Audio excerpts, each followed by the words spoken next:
Добрый день! Сегодня мы продолжим беседу с магом и оккультистом, который предпочитает оставаться инкогнито. Поэтому его имя, голос и лицо мы оставляем скрытыми. Здравствуйте! Спасибо, что нашли возможность с нами снова пообщаться и нашли для этого время. Здравствуйте, Юрий. Меня так забавляет, как вы каждый раз желаете мне здравствовать. Еще и говорите спасибо. Я понимаю, что вы тактичный человек, но в моем случае уже поздно. К тому же у меня свои причины приходить сюда. Пожалуйста, продолжайте. Что вы хотели спросить у меня? В наших прошлых беседах мы затронули тему магической сделки на примерах из вашей практики. А сегодня, если вы не против, хотелось бы поговорить более развернуто на эту тему, и узнать нюансы, как это работает. Давайте поговорим. Вопрос такой. Большая власть, деньги, популярность, влияние. Всегда ли такие вещи связаны с магией, или все-таки человек может достичь всего этого сам? Это сделка. Человек может чего-то добиться сам. Но есть предел, дальше которого на одной только своей силе не зайдешь. Это так же, как и в повседневной жизни. Что-то ты можешь решить на своем уровне. Допустим, если тебя остановили за превышение скорости на дороге, ты можешь договориться, дать взятку и поехать спокойно дальше. Но если ты совершил какое-то более серьезное преступление, то здесь тебе уже понадобится помощь. Потому что пойти напрямую к судье и предложить ему взятку уже не получится. За такое ты скорее наоборот, очень сильно усугубишь свое положение. Еще и срок могут добавить. Поэтому нужен посредник. Тот, кто знает судью и который договорится за тебя. Или же, например, чтобы зайти к царю и попросить чего-то, всегда были вхожие люди, через которых можно было это сделать. Да, это стоило дорого, но зато это давало реальный шанс решить свой вопрос. Так что, по мелочам, да, вы можете чего-то добиться и сами. Но без таких, как я, серьезные вопросы вы не решите. И все те, кого вы сейчас видите успешными и популярными, в свое время они или их родители побывали у меня. Или у таких, как я. Правда, сейчас таких магов немного. И никогда не стоит забывать, что в мире моего хозяина за все нужно платить. Хочешь хорошей жизни? Работай, добивайся. На вполне приличную жизнь спокойно можно заработать и самому. Если ты хочешь всемирной славы, если ты хочешь взойти на Олимп и готов пойти на сделку, ты получишь это. Но заплатишь очень дорого. Вспомните знаменитых актеров, которые сделали блестящую карьеру. И вроде все у них хорошо. Весь мир их знает. А все ли так гладко в их жизни, как кажется на первый взгляд? Чем они заплатили за свой успех? Вернее сказать, кем? И посмотрите. Джеки Чан и его сын. Сталлоне и его сын. Траволта и его сын. Есть еще масса других подобных примеров, когда родители богатые, успешные и знаменитые, а у детей башню сносят. Либо суицидом заканчивают, либо на преступления идут, либо сразу рождаются с какими-то заболеваниями и так далее. Такое себе проклятие знаменитостей. Это происходит потому, что все они в сделке. За популярность нужно платить. А есть какой-то другой вариант оплаты? Да, есть разные виды договоров. Например, ты можешь договориться, что будешь жить прекрасную жизнь. Все у тебя будет получаться. Ты можешь достичь всего, чего хотел. Станешь известным. И все тебе будут завидовать. Да, будет непросто, и на такую жизнь ты будешь пахать 24/7. Зато это будет прекрасная жизнь. Но есть правило. На пике на самой вершине ты уйдешь. И уйдешь тяжело. Вспомните создателя Apple. Многие завидуют его успеху.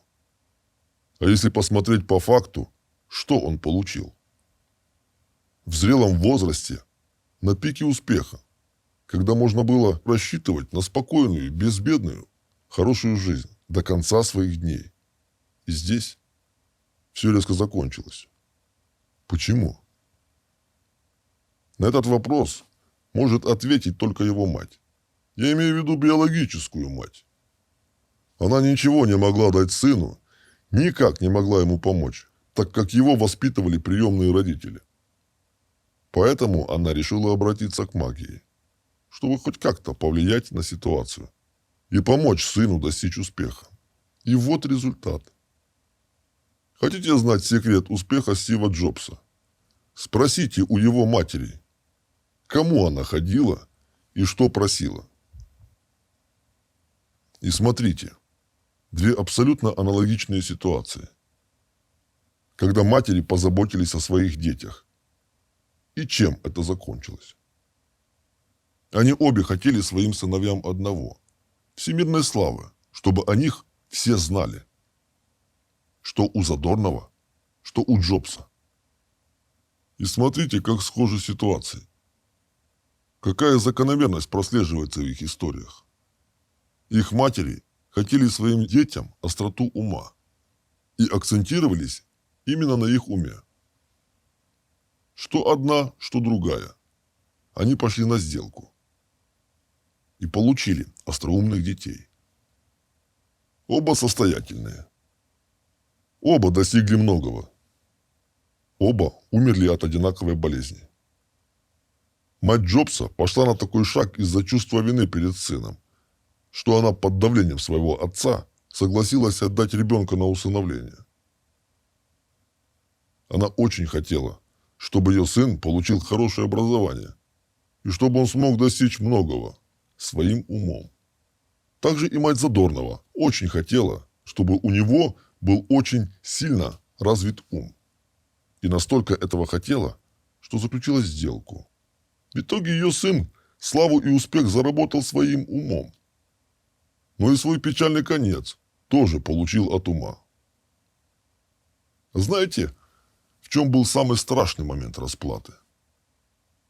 Это когда эти сыновья, находясь на вершине, вдруг узнали, что им предстоит умереть в страшных муках, претерпевая сильную боль, и что никто не сможет им помочь. И вот настоящая расплата происходила от момента, когда они узнали свой вердикт, и до момента, пока они не ушли. И несмотря на то, кем они были здесь, сейчас, в аду, они всего лишь нижние камни на вратах у портала, ведущего в рай. Кстати, тоже интересный момент, что у биологического отца Стива Джобса с тех пор, как он ушел от его мамы, больше не было детей. Но это всего лишь проклятие матери, и это уже другая тема. Да уж, материнская забота, как говорится, благими намерениями. Если честно, никогда не интересовался биографиями знаменитостей, но вот теперь после ваших слов, наверняка, если покопаться, то можно найти моменты, которые и показывают цену их сделки. Ну, в отличие от вас, многие, наоборот, очень внимательно изучают биографии успешных людей, в надежде найти, где же кроется секрет успеха. Пытаются подражать каким-то внешним действиям или привычкам этих людей. Голову ломают. Что же нужно сделать, чтобы стать богатым и знаменитым? Может, нужно бросить учебу и сразу пойти пытаться мутить какой-то бизнес? Или, может, нужно жестко себя дисциплинировать, вставать в 5 утра, штудировать книги про успешный успех, думай, богатей и все такое прочее? Но вам никто не скажет, где на самом деле лежит источник их успеха. Как вы думаете, откуда эти истории, когда вдруг в старости лет совершенно обычному человеку приходит гениальная идея какой-то разработки, без которой, оказывается, вообще неизвестно, как человечество жило раньше. Например, какой-то новой застежки. Человек патентует идею и живет себе безбедно до конца своих дней. Откуда пришла эта идея? И что он сделал для того, чтобы она пришла? Или, например, работал человек всю жизнь официантом. И тут вдруг, в один прекрасный день, в заведение, где он работает, заходит какой-то крутой продюсер и делает из него всемирно известного актера. Или парнишку-дворника где-то в трущобах Бразилии вдруг подбирают важные дяди и делают из него звезду футбола. Я сейчас это в качестве примера привел. Как говорится, все персонажи выдуманы и совпадения непреднамеренны. Но сколько таких историй успеха, когда никому неизвестный хрен с окраин цивилизации вдруг становится хозяином мира? Повезло, конечно. Или случайное совпадение. Оказался в нужное время, в нужном месте. Вы еще верите в случайности?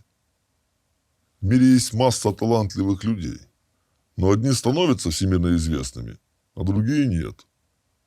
И посмотрите, как обычно бывает. Допустим, есть хороший спортсмен, действительно профессионал, с отлично поставленной техникой и тысячами часов тренировок за спиной. И вроде идет хорошо, доходит до чемпионата мира, но или перед решающими соревнованиями травму получает, или вдруг в финале совершает какое-то неосторожное движение и проигрывает. Первым не становится. И люди нужные для продвижения не попадаются. Вроде невидимая стена какая-то стоит и не дает пройти дальше. И так в разных сферах. Есть много талантливых людей, которые во многом превосходят своих же кумиров. Но они, как правило, ничего не добиваются. И не добьются никогда. Потому что слава и известность имеют свою цену, которую нужно быть готовым заплатить. И ведь не только знаменитости из сферы шоу-бизнеса появляются таким способом, а еще и лидеры мнений, журналисты, гении-разработчики, политики, новые «духовные» в кавычках учителя. Вы до сих пор верите в сказки, что магии нет, демонов не существует, загробного мира тоже нет, и что есть единственный мир, который вы видите своим очень сильно ограниченным зрением. Так считать – это даже не средневековье и даже не архаика. Это 21 век, где над вашими умами серьезно поработали те, кто имеет силу. На самом деле секрет успеха, власти и всемирного признания кроется в том, на что ты готов пойти ради этого. Ведь заключить сделку – это еще не все. С этого все только начинается. Зайти на вершину – это еще половина дела. А чтобы остаться там, чтобы удерживаться и иметь влияние на массы людей, нужна сила. А для этого ее где-то нужно брать. А что такое сила? И откуда люди и маги берут эту силу, чтобы реализовывать свои цели? Сила, она и в Африке сила. Думаю, вы и сами понимаете, о чем речь. Чтобы добиваться чего-то в этом мире, чтобы иметь возможность решать свои вопросы непрямым путем, чтобы тайно влиять на других людей, нужна сила. Сам человек для таких вещей не обладает силой в достаточной мере, потому что это очень энергозатратно. Поэтому силу нужно накапливать и знать, как это делать. А чтобы ее накапливать, сначала ее нужно с кого-то собирать. Есть несколько способов, как добыть силу. Первый – это через сексуальную энергию и определенные практики с этим связанные. Они, в свою очередь, бывают двух видов. Но об этом, может, позже.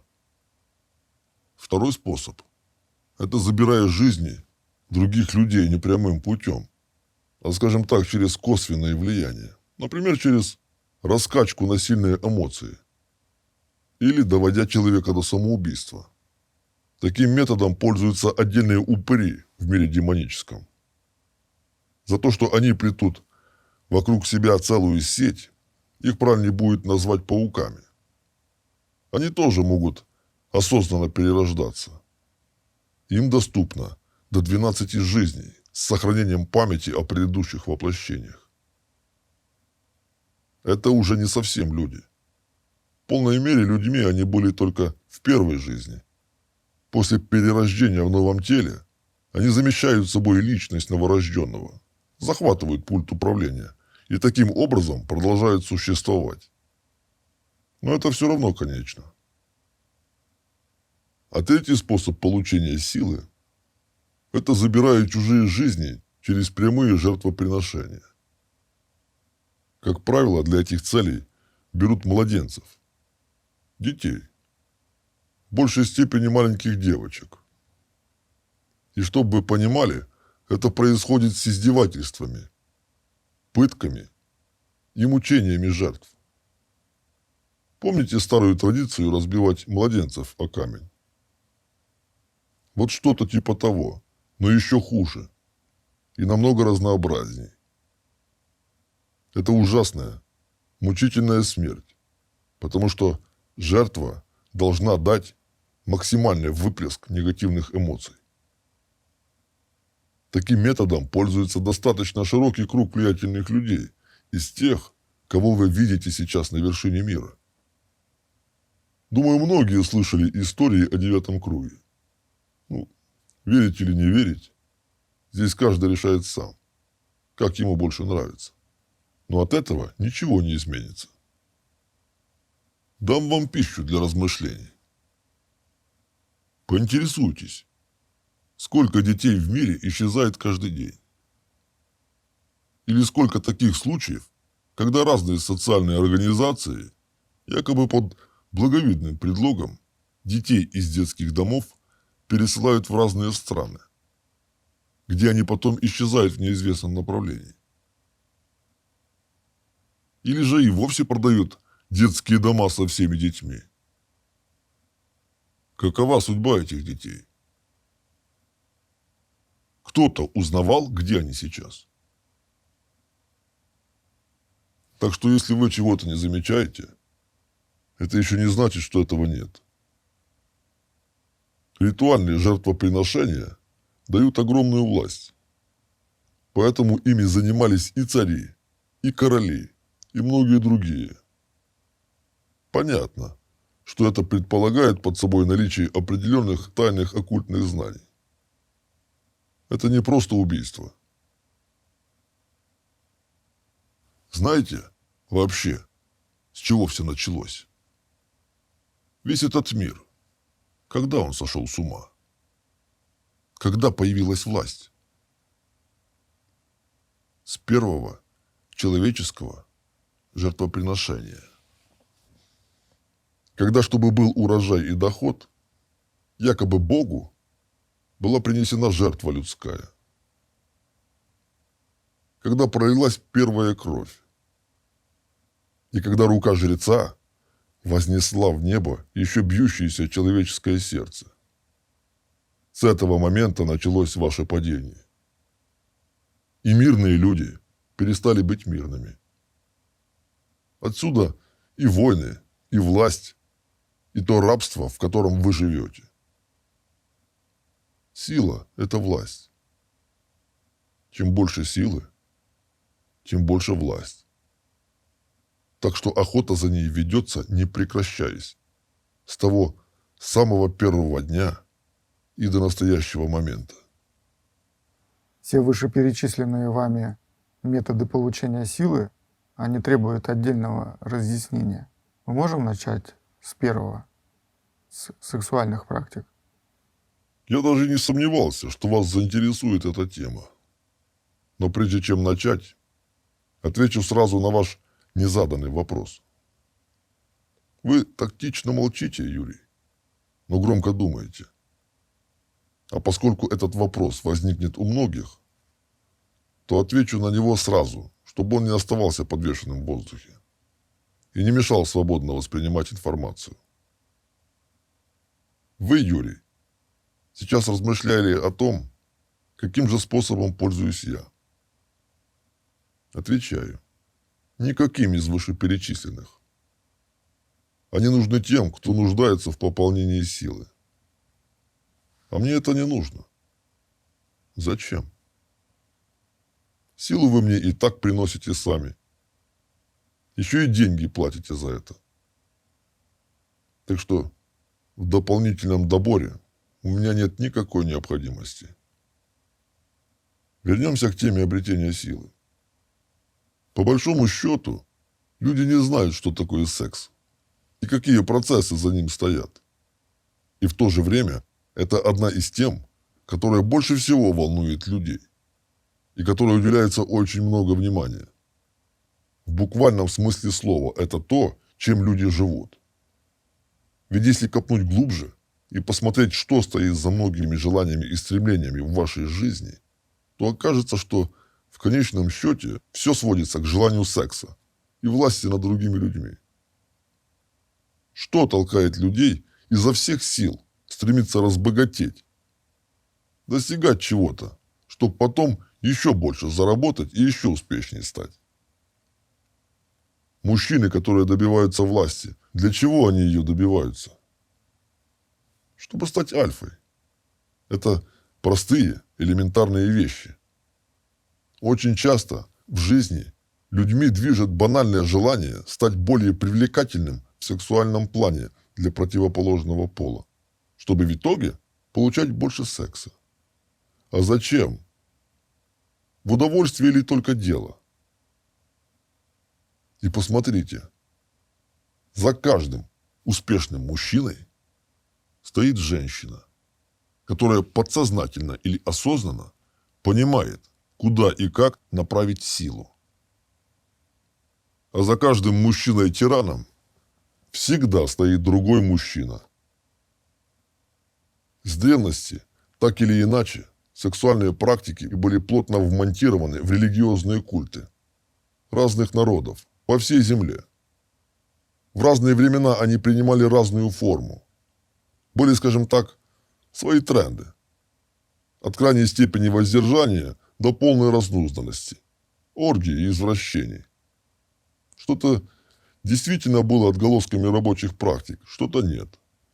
Но всегда, во все времена, люди знали, что за этими вещами стоит сила.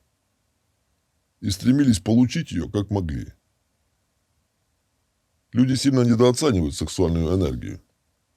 И если они просто трахаются в свое удовольствие, то это сила, которая идет в никуда.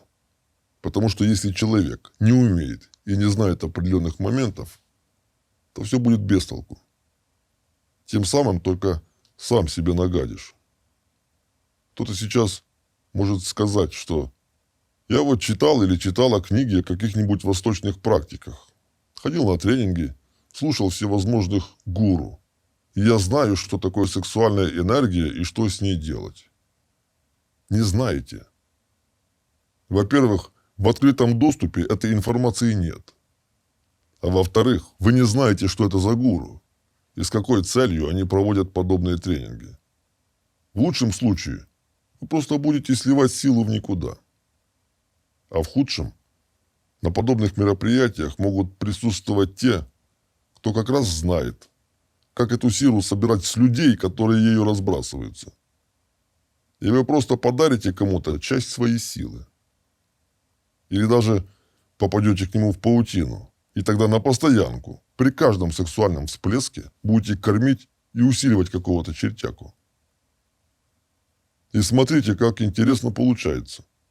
Несмотря на то, сколь значимую роль занимает секс в жизни людей, им даже никто толком заниматься не умеет.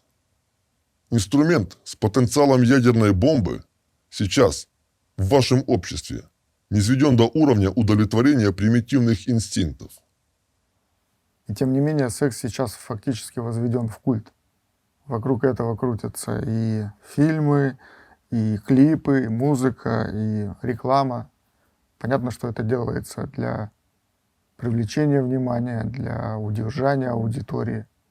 Но исходя из логики вашего повествования, складывается впечатление, что вот эти провоцируемые сексуальные всплески у людей, все это делается не просто так. Ну, за подобную ситуацию в вашем обществе во многом можете сказать спасибо дядюшке Фрейду. Знали, что он оккультизмом интересовался? Зигизмунд Шломо Фрейд был членом еврейского общества Бнай Брит, Сыны Завета в переводе. Этот орден был построен по принципу масонской ложи, и существует он по сей день. Шломо Фрейд был членом этой организации в течение 40 лет. Своих первых пациентов он получил именно благодаря участию в ордене. И первые его выступления с презентацией идей психоанализа проходили как раз на заседании перед братьями из ложи. Именно эти его братья помогли развить концепцию психоанализа, а потом и раскрутить ее до мирового уровня. Кто-то интересовался, как так вышло, что идеи Фрейда стали столь популярны?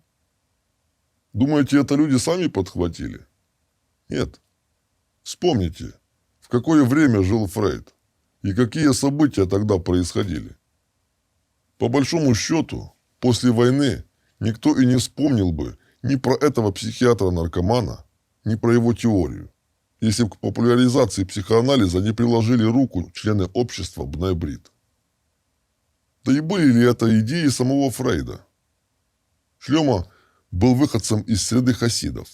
Это ортодоксальное течение иудаизма.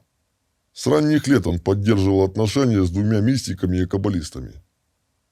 Про одного вы можете найти упоминание, что его называли «Златоуст синагоги», величайший синагогальный оратор XIX века, могущественный проповедник.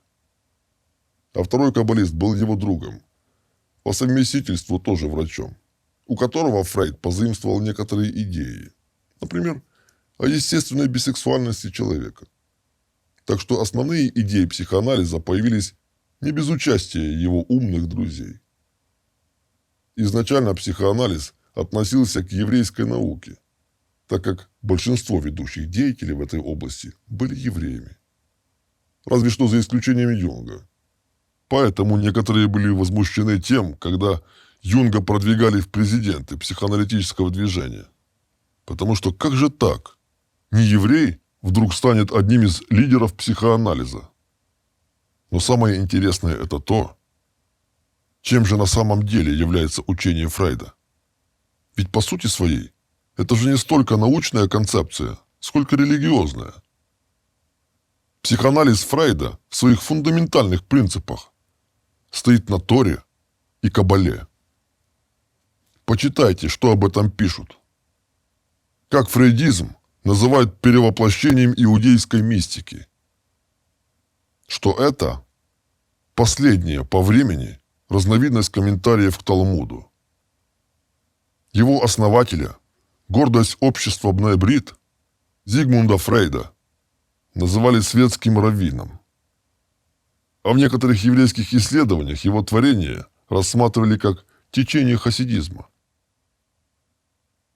В источниках Бнай Брит указывается, что Фрейд выполнил некую библейскую весть. А все потому, что то, что создал Фрейд, это светский вариант иудаизма. Вот откуда растут корни идей, которыми сейчас живет множество людей. Хочется верить, что психологи и психиатры, которые используют в своей работе идеи психоанализа, после озвученной вами информации многое переосмыслят. Надо сказать, что в некоторых моментах Фрейд был близок к правде. Но близок он был только потому, что изучал оккультизм. Да, и возвращаясь к оккультизму, вы начали говорить о сексуальных практиках. Что это и в чем их смысл? Настоящие силовые сексуальные практики существуют на протяжении тысячелетий и остаются неизменными по сегодняшний день. И, как я уже сказал, они бывают двух видов. Это мужские и женские. Собственно, практика подразумевает занятие групповым сексом. Но это однополый секс. Дело в том, что сексуальная энергия – это всего лишь предтеча силы. И многое зависит от того, кто ее использует и с какой целью. И здесь огромная разница между силой, которую могут добывать мужчины, и силой, которую привносят женщины. На самом деле здесь неуместно сравнивать, потому что даже сексуальная энергия в обоих случаях будет разная. И тем более это будут две совершенно разные силы. Сам механизм преобразования сексуальной энергии в силу схожий, но работать она будет под разными знаками – плюс или минус. Сила, которую добывает мужская группа с помощью гомосексуальных практик, будет иметь отрицательный знак. Объясню, что это дает и зачем это делается. Сила, добытая таким образом, распределяется на всю группу и усиливает в каждом из участников его личного внутреннего беса. В первую очередь, это дает силу слова и власть над другими людьми. А женская группа занимается диаметрально противоположным. Сила, которую они привносят, имеет положительный знак. И она является тем, что наоборот ослабляет бесов и дает силу духа. Сейчас тем, кто слышит меня впервые, может быть непонятно, о каких бесах идет речь. Я уже говорил, но повторюсь еще раз. В каждом из вас есть бес. Это не подселенец, нет. Это то, что растет вместе с вами с самого детства. Вернее, это вы сами его взращиваете. Вам может казаться, что вот такой у меня характер, что это я такой крутой или же, наоборот, слабый и несчастный. Вы воспринимаете себя как нечто цельное и не понимаете, что на самом деле это бес манипулирует вами, навязывает вам свою иллюзию и живет за вас, в то время, когда вы просто спите. Проблема доминирующего числа людей в том, что они даже не знают, кем они являются. Чем пользуются в своих корыстных целях те, кто знает устройство мира и у кого есть сила. Так вот, мужские силовые практики дают именно ту силу бесу, которая подчиняет себе других, более слабых бесов. То есть формируется альфа. С помощью таких практик участники группы получают силу влияния, внушения, ораторское мастерство, лидерские качества, агрессию, воинственность. Их слово обретает вес. И чем сильнее становится бес, чем больше у него этой силы, тем большее количество других бесов он может подавить. В нашем мире, в мире магии, в мире демонов, иерархия очень жесткая. Как в армии, только приказы выполняются безоговорочно. Если в армии солдат может еще как-то поспорить и не выполнить то, что ему приказал высший по званию офицер, то в наших кругах такое невозможно. Сильные управляют слабыми. Вот и весь секрет. То есть все, что касается лидерства и власти, это все добывается через мужские силовые практики. Для не особо сообразительных расшифрую, что это значит. Это значит, что мужчины, которые достигли в этом мире всемирной известности, большой власти и которые имели огромное влияние на массы людей, достигли этого в том числе и с помощью гомосексуальных силовых практик. Почему многие великие полководцы, ораторы, политики все были замечены в гомосексуализме? Что они? Извращенцы все? Или с женщинами у них были проблемы? Нет, они шли за силой. Причем всегда практиковались не только педорастия, а и педофилия. Это вместе все шло. Я уже упоминал об этом и еще раз скажу. Чем моложе плод, тем больше силы. И основной момент, который давал им силу, это маленькие мальчики. Девочки у них были для других целей. Это то, что дает кайф жизни. Их в основном поедали. Пили кровь, ну и как я уже говорил, закапывали под алтарь как проводников. А мальчиков они просто трахали. Эти ритуалы практиковались всегда и везде, и практикуются по сегодняшний день. И это не просто секс. Это древние, оккультные, гомосексуальные практики. И если вы еще не поняли, скажу. Это чистый сатанизм. Молчите, Юрий. Правильно, молчите. Вам незачем комментировать эту тему. А я продолжу. Давайте теперь совершим небольшой экскурс в историю. В прошлом гомосексуализм был распространенным явлением во многих древних обществах, несмотря на запреты. Особенно он был распространен среди аристократических кругов и элиты общества. И часто это был как раз ритуальный гомосексуализм. Когда испанские конкистадоры достигли земель Центральной Америки и Юкатана, они обнаружили у племен майя жрецов-геев. Считалось, что это боги установили священный гомосексуализм, так же, как это было в храмах древнего Вавилона и Шумера. Более известный пример в этом плане – это Древняя Греция. Собственно, оттуда родом само понятие «педерастия», что буквально означает «любовь к мальчикам». Подразумевалась любовь более старших мужчин к молодым мальчикам. И это не был уничижительный термин. В то время педерастия была возведена в культ, ведь даже боги на Олимпе были подвержены этому. На протяжении пары сотен лет педерастия была обязательным элементом обучения детей из аристократических семей. В некотором роде это был даже идеал воспитания, когда зрелый мужчина брал под свою опеку мальчика. Считалось, что только хороший педераст может быть хорошим педагогом. Ведь только этот акт был в состоянии перенести добродетели учителя на его воспитанника. То есть путем ввода семени. Это же мнение с врачебной точки зрения высказывал Гиппократ, отец медицины. Он считал, что гомосексуальные связи очень полезны, так как через семя взрослого мужчины подростку передаются мужественность и другие позитивные качества. И посмотрите, кем становились обученные таким образом аристократичные мальчики, когда занимали свое место среди элиты общества.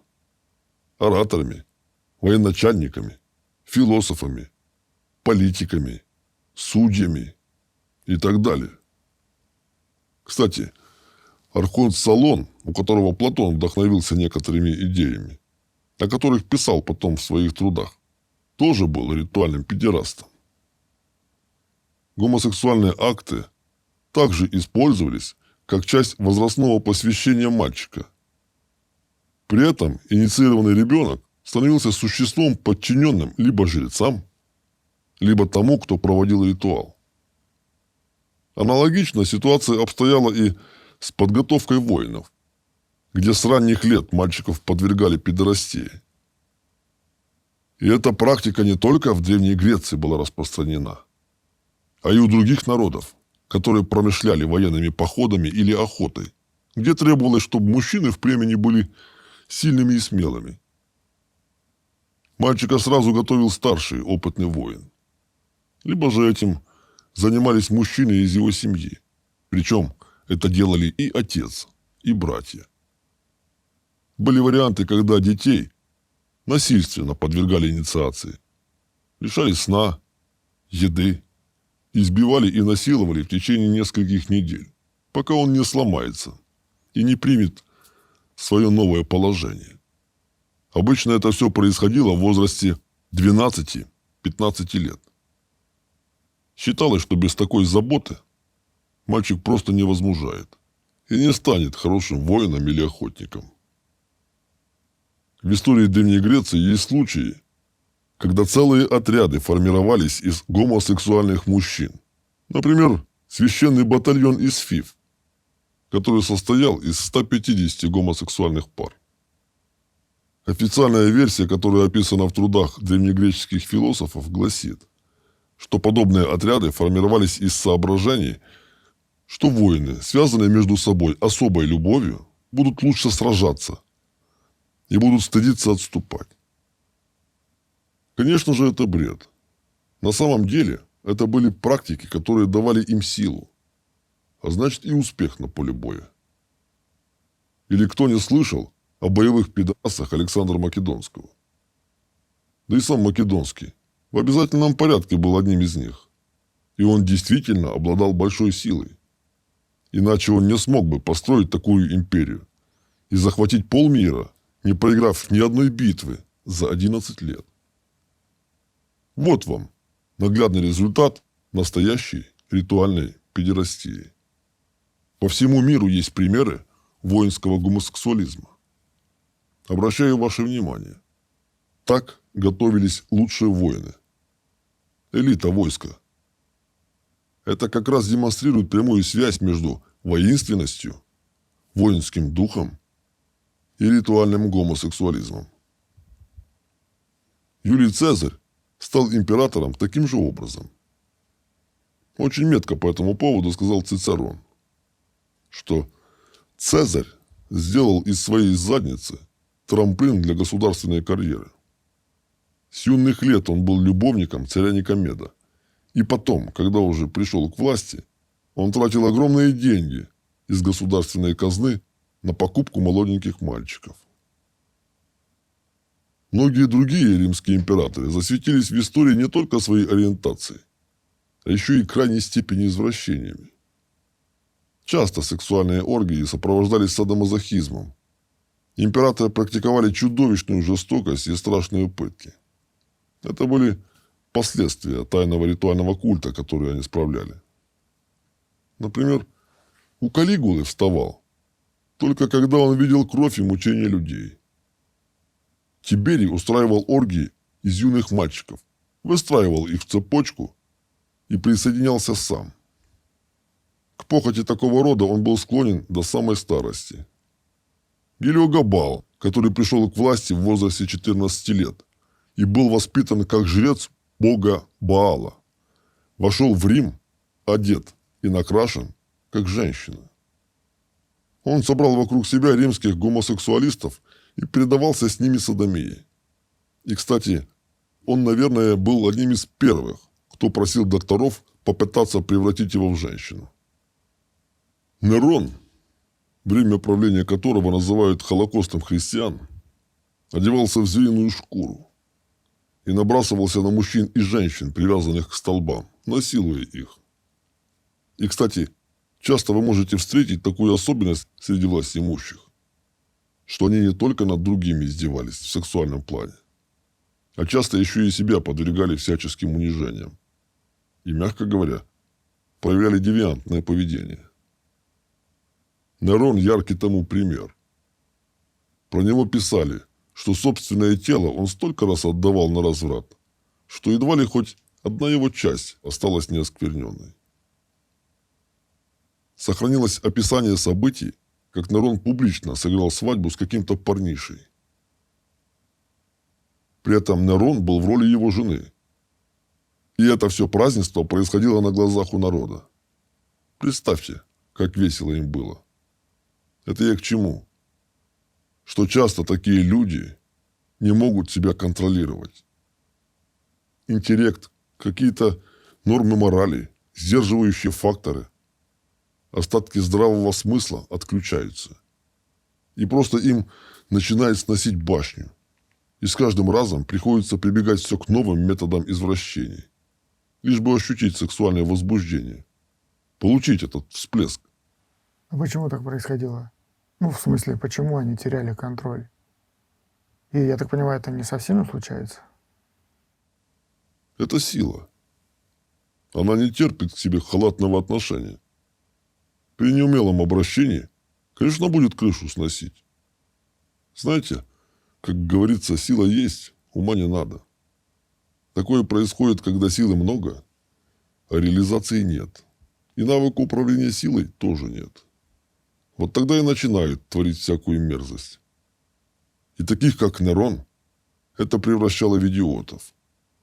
Так и появляются правители-психопаты, садисты и гомосексуалисты.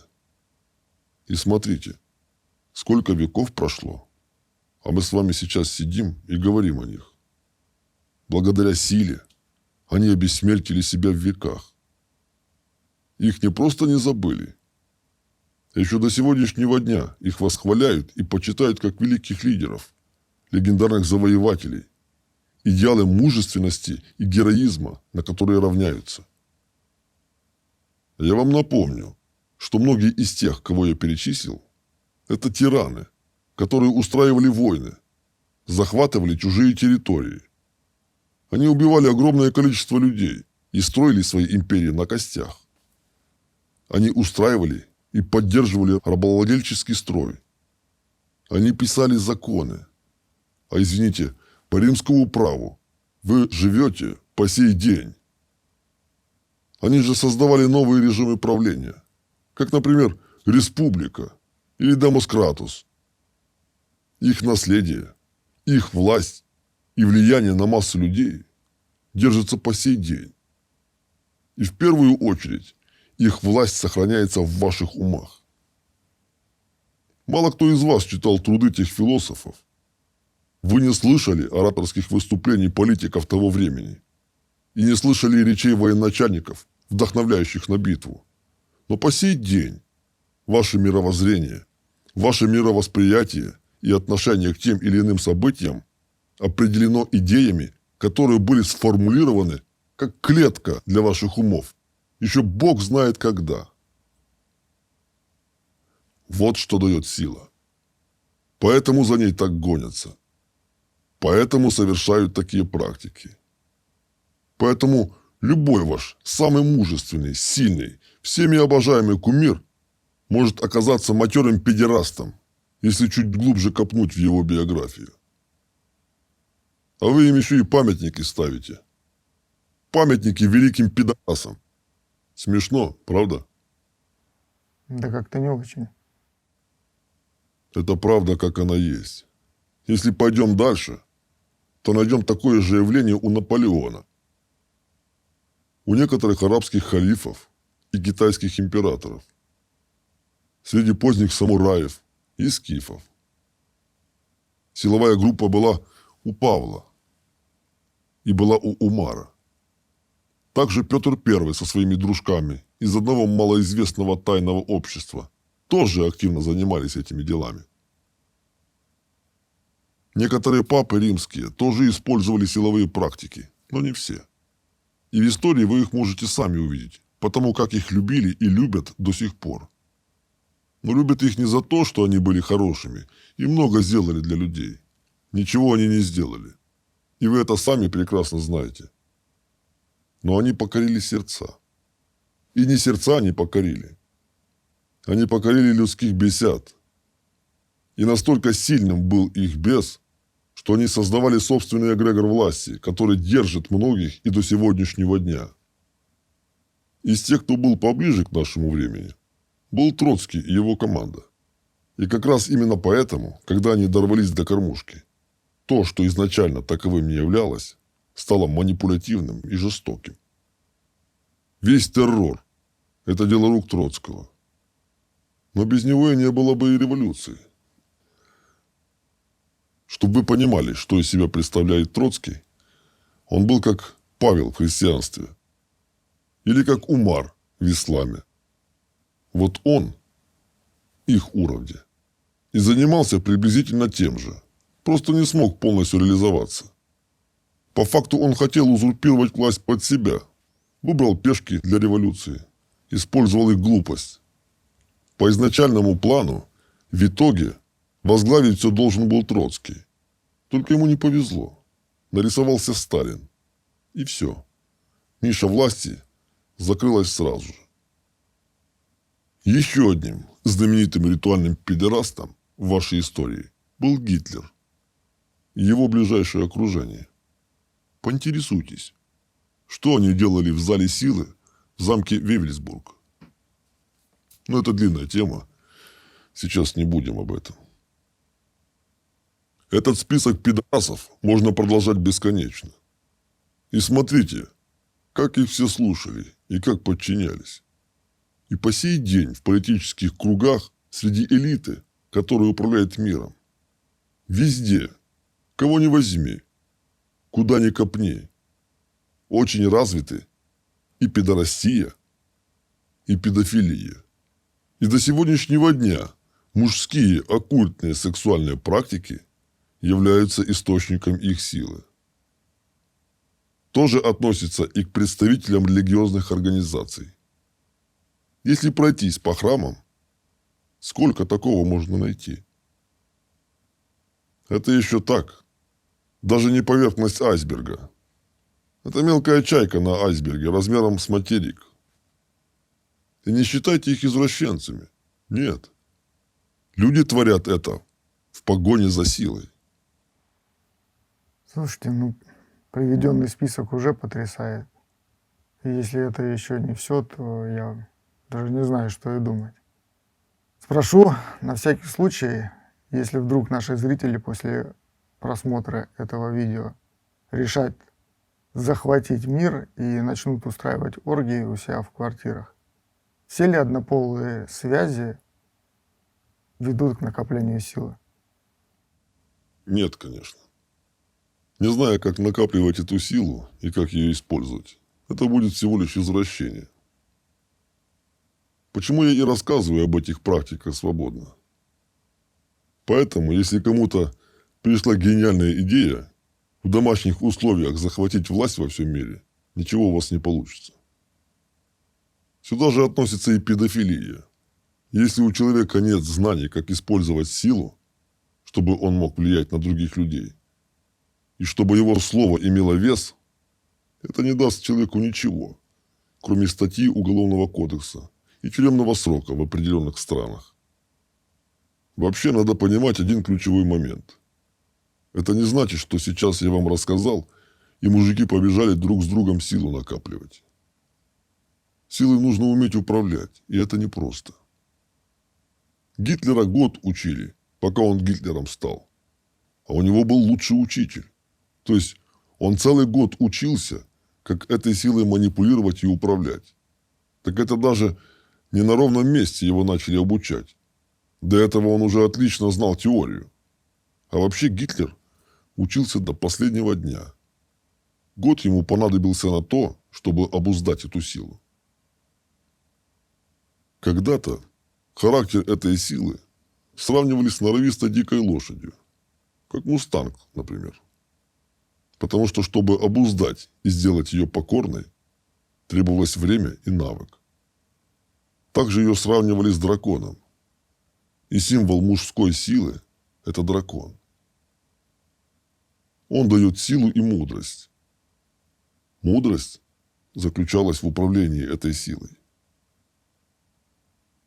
Накопить силу – это одно дело. А вот научиться ею управлять – это самое сложное и страшное. Даже что значит накопить? Накопить – это не значит просто совершать акты силы. Это еще и знать, как ее собрать. И уметь ее не расплескать. В сите воду носить. Слышали такое выражение? Так вот, если ты знаешь, что такое вода, и умеешь ею пользоваться, ты сможешь в сите воду носить. Если ты знаешь законы мироздания, ты сможешь ситом воду носить так же, как и ведром. Но помимо того, что нужно научиться накопить силу, ее надо еще и обуздать, как того же дикого скакуна, чтобы она тебя не разрушила. Потому что если человек, накапливая эту силу, не научился ею пользоваться, она его начинает разрушать. И здесь примеров масса. Тот же император Нерон, о котором я уже упоминал, и его шизофрения. Но несмотря на все, его боялись и его слушались, потому что он обладал силой. Но не он ею, а она им. Но также есть много примеров, когда люди побеждали силу. и каких результатов с помощью нее добивались.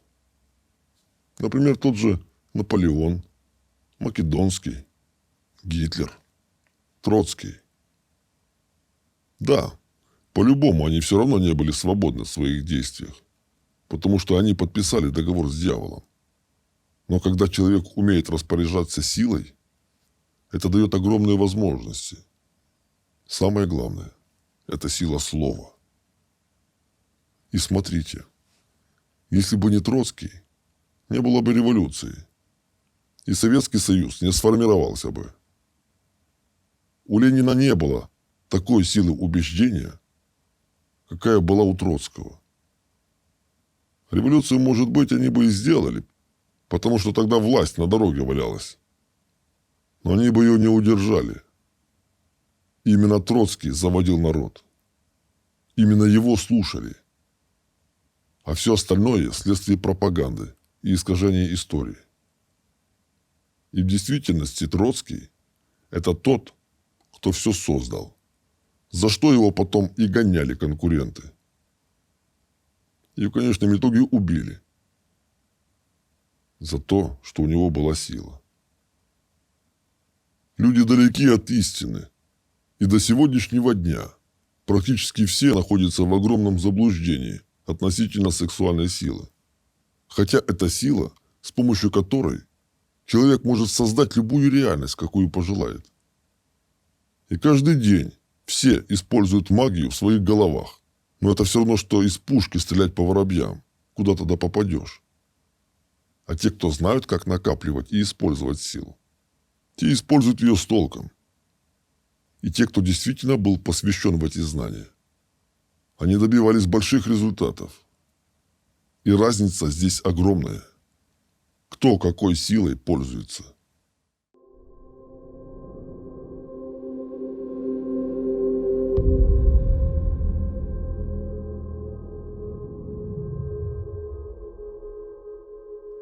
Пожалуйста, давайте сменим тему на более приятную. Вы вначале упоминали женские группы. Можете рассказать об этом поподробнее? И в чем их отличие от мужских? Во всем. Женские круги силы существуют с далекой древности. Извечно были эти практики, и направлены они были на любовь. Сила, источником которой становилась женская группа, коррелируется с Божьей любовью. Это буквально святая сила, которая помогала многим людям. Отдам дань уважения. Скажу, что женские группы несли мир и любовь.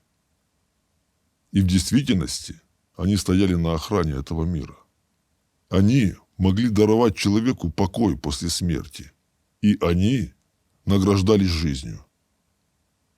Сила, которую они добывали, способна была прослаблять внутренних бесов человека. И так человек становился сильнее духом. Это, в свою очередь, помогало замечать в себе манипуляции бесов. А если человек замечает в себе дьявола, как он его подставляет, то это уже значит, что дьявол очень сильно прослаб. Работа женской группы была направлена на то, чтобы разорвать иллюзии, навязанные дьяволом и его бесами. И тогда человек начинал видеть, что с ним что-то не так, что он управляем. А когда человек начинал видеть правду, то мог уже дальше решать сам, по какому пути ему идти. Бороться и освободиться, или же остаться рабом своих бесов. Сила женских групп способна зажигать внутри других людей духовный огонь, направлять по пути обретения бессмертия, помогать человеку совершить духовную трансформацию. Поэтому в памяти людей такие женщины оставались запечатленными, как богини. Если посмотреть в историю, то еще можно обнаружить обломки информации о существовании подобных групп. Позже их стали относить к жрицам различных культов. Например, культа богини-матери, культа плодородия или культа умирания и воскрешения. Да практически на всех континентах есть упоминание о женских кругах силы. В индуизме подобные рабочие группы остались в памяти людей как богини-матрики. Это очень древний культ, и корнями он уходит во времена арабской цивилизации, около 5000 лет назад. Среди функций богинь-матрик описывается помощь богини Шакти в борьбе с демонами. И это действительно так было. Это одна из их прямых задач. На ком лежало благословение этих женщин, к тем ни я, ни мне подобные не могли подойти. Они освобождали людей от постороннего воздействия со стороны. И никакая нечисть, никакие демоны или маги, никто не мог ни навредить, ни хоть как-то повлиять на человека. И из всего этого океана врагов человеку для достижения духовного освобождения оставалось справиться только со своими бесами. А это в разы облегчало путь. Позже, когда постепенно жрецы начали захватывать власть, и мир стал скатываться в патриархат, то все, что связано с женскими группами, уничтожалось и подвергалось дискредитации. Их пытались облить грязью, называя проститутками и блудницами. Объявляли вне закона. А потом и вовсе жрецы стали создавать храмовую проституцию, устраивать оргии и так далее. Делалось это для того, чтобы исказить понимание, что такое женская группа. А чтобы перестраховаться, и чтобы впредь такие группы не образовывались, эти жрецы-педерасты начали лепить из богинь отталкивающие, омерзительные образы, приписывая им противоположные функции. Так великие богини любви вдруг становились кровожадными богинями войны и разрушения. То, что было священным действием, древние знания конкретных практик искажались и втаптывались в грязь. Так в Древней Греции гетеры, богини Афродиты, вдруг стали элитными проститутками. Подобное сделали и в земле обетованной, с храмовыми служительницами богини любви. Изначально их называли Кедеш, что означало «быть святым». Но в угоду новоявленному богу Яхве священные Кедеши Израиля были объявлены блудницами. Подобное случилось и с одной из древнейших, глубоко почитаемых богинь Мезоамерики, за то, что она избавляла, очищала человечество от прегрешений. Ее назвали Тласотль-Теотль, пожирательница экскрементов, и превратили ее в олицетворение сексуальных грехов. А максимум цинизма жрецов был в том, что в культ почитания прежних богинь любви начали вводить ритуальное человеческое жертвоприношение. Так случилось и с этой богиней. На празднике в честь ее почитания стали приносить в жертву девушку. С нее снимали кожу и делали из нее куртку, которую потом на себя надевал жрец, уподобляясь богине. А чтобы был урожай, в периоды засухи приносили в жертву мужчину. Когда жрецы добились своего, устранили со своей дороги женские круги силы, опорочили их в глазах людей, они, эти педерасты, сами вырядившись в женские одежды, зашли в храмы, чтобы разделять и властвовать. Именно тогда ваши жрецы впервые надели женские платья и не вылезают из них по сей день. Это было всего лишь подражание, ведь память о священных богинях умерла не сразу. Это происходило постепенно. А представьте, как будет восприниматься народом мужик в роли жреца культа богини любви и плодородия. Ну, как минимум, не на своем месте, правда? Поэтому они и начали играть в переодевание, чтобы притворяться теми, кем они не являлись, имитировать образы тех, кто действительно мог давать жизнь. Но ритуальные практики таких жрецов были направлены уже совсем на другое. Как итог, они даже Бога впихнули в мужской образ, в котором вы представляете его по сегодняшний день. Хотя Бог пола не имеет. Судя по всему, дискредитация прошла успешно, потому что, я уверен, многие слышали и о храмовой проституции, и об оргиях свином. Но о том, что вы говорите, если целенаправленно не искать эту информацию, то сам к этому вряд ли придешь. Дошло до того, что они опорочили и полностью изменили даже образ индуистской богини Кали. Когда-то Кали была настоятельницей женской группы. В ее время они столько добра сделали, сколько не смогла сделать ни одна религия в мире. А ее превратили в кровожадную богиню смерти и начали приносить ей человеческие жертвоприношения. Хотя когда-то она многим дарила покой и помогала обрести жизнь. Группа богини Кали – это прототип сестер Аллат. Сестер Аллат? Да.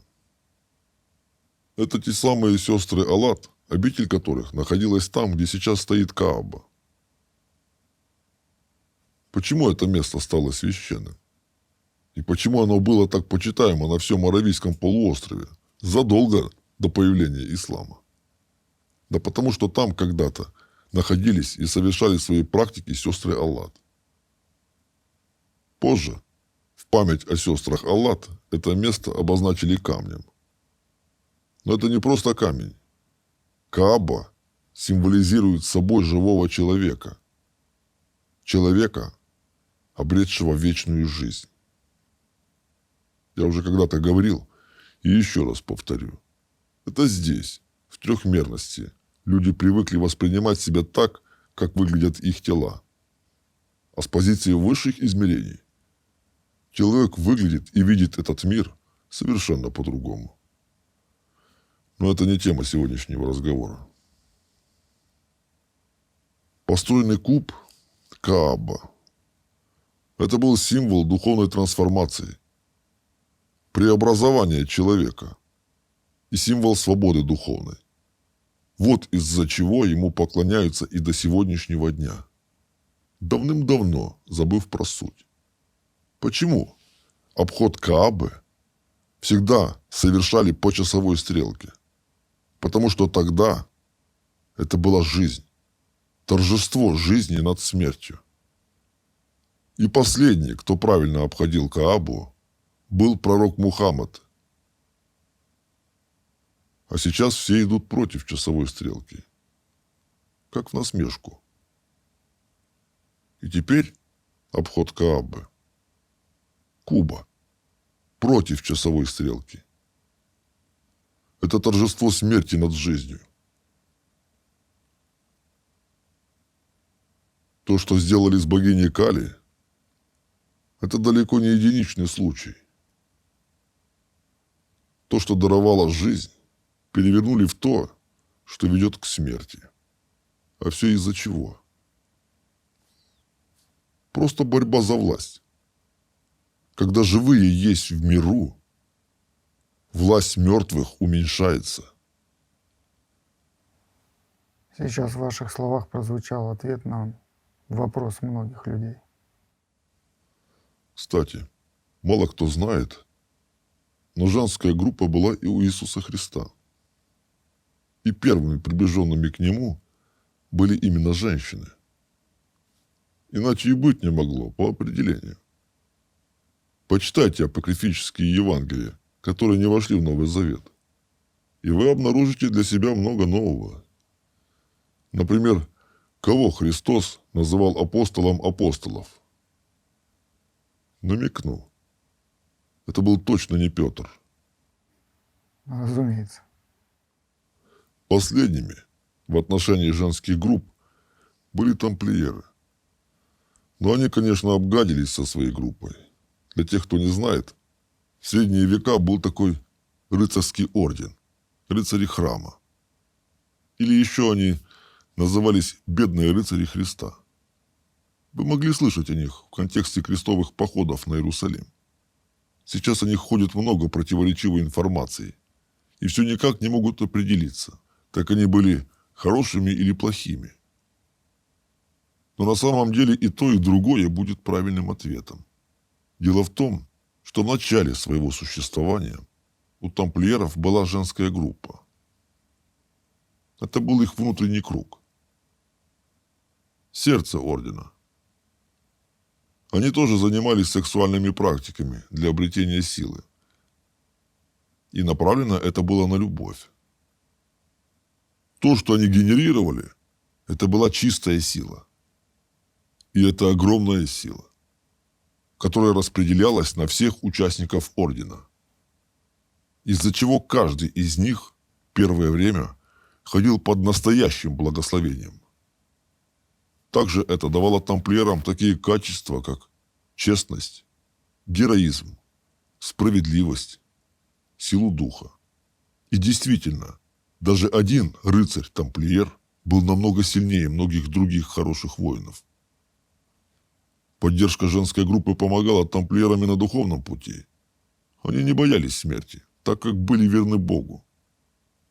Они уходили с радостью из этой жизни, защищая и отстаивая мир Божий и справедливость в этом мире. Тогда были темные времена. Многим жилось очень тяжело. А тамплиеры были светочами. Но светились они тем огнем, который добывали для них жрицы божественной любви. Первую половину существования ордена женская группа была их совестью и честью. При их поддержке развитие ордена было стремительным, и очень быстро тамплиеры завоевали свое имя и славу, стали сильны и могущественны, пока они не соблазнились серебром и златом. Захотели сами вести свои дела. Поэтому решили вывести женскую группу. Тогда тамплиеры намеренно не давали пополняться группе новыми участницами. Дело в том, что это была закрытая группа, и девушки, состоявшие в ней, не контактировали с окружающим миром. Поэтому сами не могли отбирать претенденток. А тамплиеры начали специально приводить неподходящих кандидаток, заведомо зная, что таких нельзя брать в группу. В результате на попытку их перевоспитания уходили годы. Истинные жрицы уходили, а заменить их было некому. В конечном итоге тамплиеры создали женский монастырь и согнали туда всех оставшихся девушек. Так, за какие-то десятилетия они полностью избавились от группы. Но пока работал женский круг силы, они набирали обороты. А как только их убрали, сразу все исчезло. Тамплиеры стали обычной басотой, бандой, которая лишь разговаривала о Боге и больше заботилась о строительстве новых храмов, но уже не о мире духовном. Утратив свою совесть, тамплиеры начали заниматься развитием банковской системы, банально набивая свои карманы. После крестовых походов они стали богатейшим и сильнейшим банковским предприятием того времени. Но их гибель была предопределена еще с того момента, когда они решили убрать свой внутренний круг. И как раз в то время король Франции Филипп, вступив в сговор с папой Климентом, решили забрать себе богатство тамплиеров. Когда уже прижало, тогда тамплиеры поняли, что они не могут противостоять папе с его темной силой и королю с его войском. Они знали, что проиграют, потому что они утратили свой дух. Тогда они вспомнили про женскую группу. Но было уже поздно. Чтобы восстановить прежний дух, нужно было собрать полный состав группы. Но в таком количестве собрать по миру, среди потерянных и уже развращенных, еще чтобы они смогли работать синхронно, было нереально. Из-за этого тамплиеры потерпели серьезную неудачу. Сила покинула их. пятницу, 13 октября 1307 года, начался полный разгром когда-то могущественного ордена тамплиеров. Они были схвачены, переданы для допросов великому инквизитору Франции и вскоре безжалостно замучены и убиты. Так закончил свое существование орден тамплиеров. Все, что было после, различные тайные общества, которые брали себе их название, не имеют никакого отношения к настоящим тамплиерам. А настоящими они были только первую половину существования ордена, пока у них еще был внутренний женский круг силы. Если бы не было женской группы, не было бы и тамплиеров. Да, вначале у них был духовный толчок. И первое, что они тогда сделали, это сформировали женскую группу. Она давала им силу. И бесы прославлялись перед ними. И люди их любили, потому что у них была духовная сила. Но тамплиеры сами все разрушили. По одной простой причине – деньги и власть. А власть уничтожает, как ничто другое. Это все исторические факты, которые при желании можно найти и перепроверить. Вот вам наглядные примеры, в чем разница между работой мужской и женской группы. Да, действительно, разница очень большая. Спасибо вам, что поделились этой информацией. И смотрите, результат использования силы в отрицательном ключе – это все патриархальное, суровое, мужественное и агрессивное. Это завоевание, войны и власть.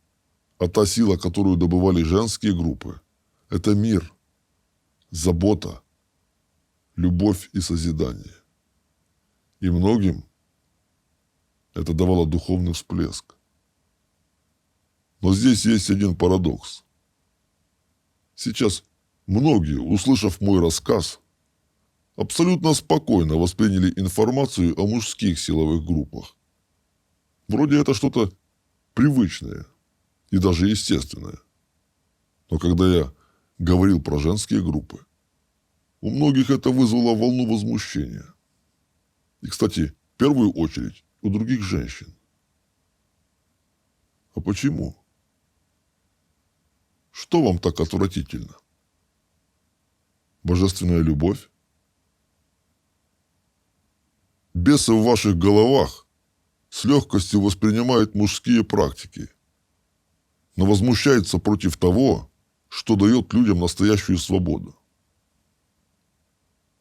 Вот вам еще один наглядный пример, какую власть над вашими умами имеют эти ритуальные педерасты. Хотите вы того или нет. Они творят страшные вещи, а ваши внутренние бесы раболепствуют перед ними. Вам могут показывать красивую картинку хорошего политика, любящего семенина. И вроде у него все есть, и жена, и дети. А что у него за спиной? И каким методом он добился того, кем стал? Да, он достиг всего, чего хотел. Но его путь к этому лежал в том числе и через педерастию и педофилию. Слушайте, ну откуда это все вообще взялось? Неужели это всегда существовало?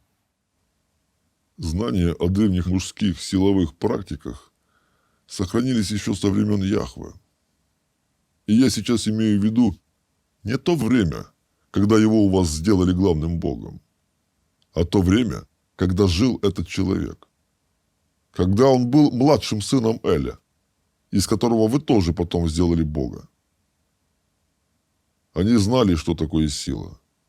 Они умели ею управлять настолько, что возвели себя в ранг богов еще при своей жизни. Оставшиеся с тех времен жрецы сохранили эту тайну. Поэтому вы можете видеть, как в истории не раз проявлялось это искусство. У высокопоставленных адептов Яхве это практиковалось и практикуется до сих пор. То есть это еще от него идет. И это не миф, а ваша суровая реальность. Это же Ответ на вопрос, почему сейчас так развита педофилия, в том числе и среди священнослужителей различных религий. Он, Далай-лама, все реинкарнации только тем и занимается. И это известно всем, кто близок к ламе. Его приближенные только то и делали, что поставляли ему маленьких детей. И вы посмотрите, сколько сейчас всплывает различных историй про священнослужителей, которых уличили в занятии педофилией. И старые истории вскрываются, и находятся документальные подтверждения. Но когда их пытались осудить, толпа все равно продолжала защищать и отстаивать их. И сейчас это происходит. А почему? Да потому что эти жрецы-педофилы обладают силой и властью над умами людей. Они вскармливают своего беса настолько, что он становится сильнее других. Поэтому мелкие бесы находятся в подчинении и покорны ему. Вот почему люди, несмотря ни на что, вступаются за своего любимого жреца. Это паства, чьих бесов он покорил, и которая теперь его кормит. Именно благодаря силе жрецы получают высокие чины и становятся настолько авторитетными и уважаемыми в обществе. Ну и, конечно же, они, как правило, обеспеченные, хорошо устроенные люди, не говоря уже о других возможностях, которые дает им обладание силой. Но вы не думайте, они занимаются педофилией не из-за того, что они маньяки какие-то. Нет, все дело в силе. За этим стоит их стремление к силе. Поэтому они идут на педофилию. Потому что это то, что дает силу и власть. Но только тем, кто знает, как этим пользоваться. И вот вопрос. Почему никто так и не смог достичь полной власти в этом мире? Потому что никто в этом мире не сможет стать вторым Элем. И никто не может соперничать с самим сатаной. Этот мир целиком и полностью принадлежит хозяину. Скажите, если элита и жрецы разных религий практиковали гомосексуальные практики, то почему довольно долгое время существовал запрет на эту тему? Ведь в Библии и других писаниях это запрещалось, а в обществе порицалось. Долгое время за это были суровые наказания, вплоть до смертной казни. Почему они запрещали это все, если сами этим занимались? И почему сейчас происходит такой всплеск этой темы? Это не всплеск. Это хорошо продуманная, ими же поддерживаемая акция. Среди этого всего легко затеряться. И если даже что-то всплывет, то осуждать никто не будет. А чем обусловлен такой резкий перепад?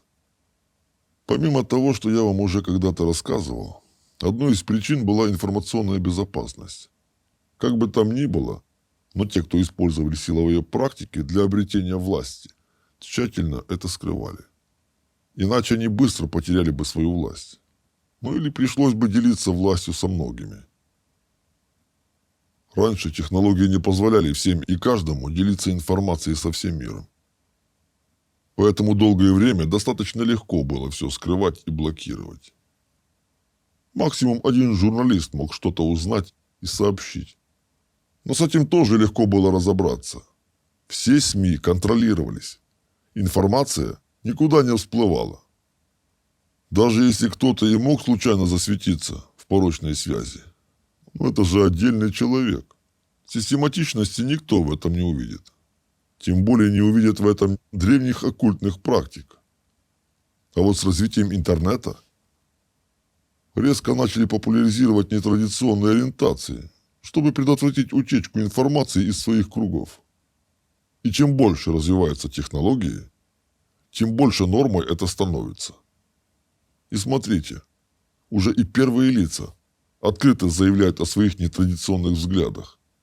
И высокопоставленные военные, и министры в женских платьях на публике появляются. Плюс все это теперь защищается законом, становится трендом и так далее. И ни у кого не возникает вопроса, что за этим стоит. Полно дураков, что меняет пол, даже не понимая, почему они это делают.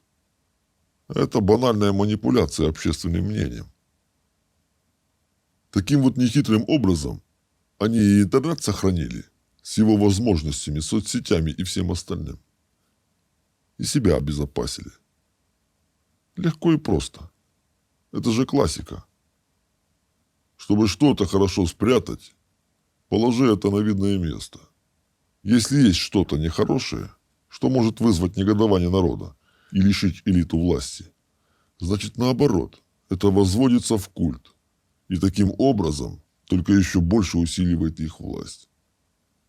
Но если человек особо не вникает и смотрит на события так, как ему рассказали на это смотреть, он ничего не поймет. А все потому, что ему заранее рассказали, как думать. И вы посмотрите на эти меньшинства, как они захватили умы людей. Уже весь мир о них знает, законы под них переписываются.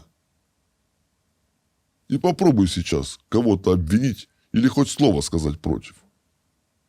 Вроде меньшинство, но они уже везде. Дошло до того, что права меньшинств доминируют над правами большинства. Где вы вообще такое видели, когда меньшее количество людей указывает большинству, что делать? Когда если что-то задевает 1%, 99% вынуждены подчиняться и подстраиваться под них. Права 99% населения уже никто не учитывает. И под шумок во всем этом всемирном гей-параде и по сей день скрыто творятся ритуальная педерастия и педофилия. Каждый день в своей ленте новостей вы смотрите на круг посвященных. Иногда выскакивают и настоящие альфа, те, кто действительно управляет этими кругами силы. Вы просто смотрите и не видите, не сопоставляете факты. Вас отучили анализировать и выстраивать причинно-следственные связи. Даже когда и проскакивает какая-то информация, это все списывается на очередную теорию заговора. Какая же это теория заговора, если уже полно доказательств, записанных на видео? Уже даже самых известных на сегодняшний день политиков замечали за педофилией. Но почему-то, даже зная все это, вы спокойно принимаете это как данность. А почему не выскакивает возмущение?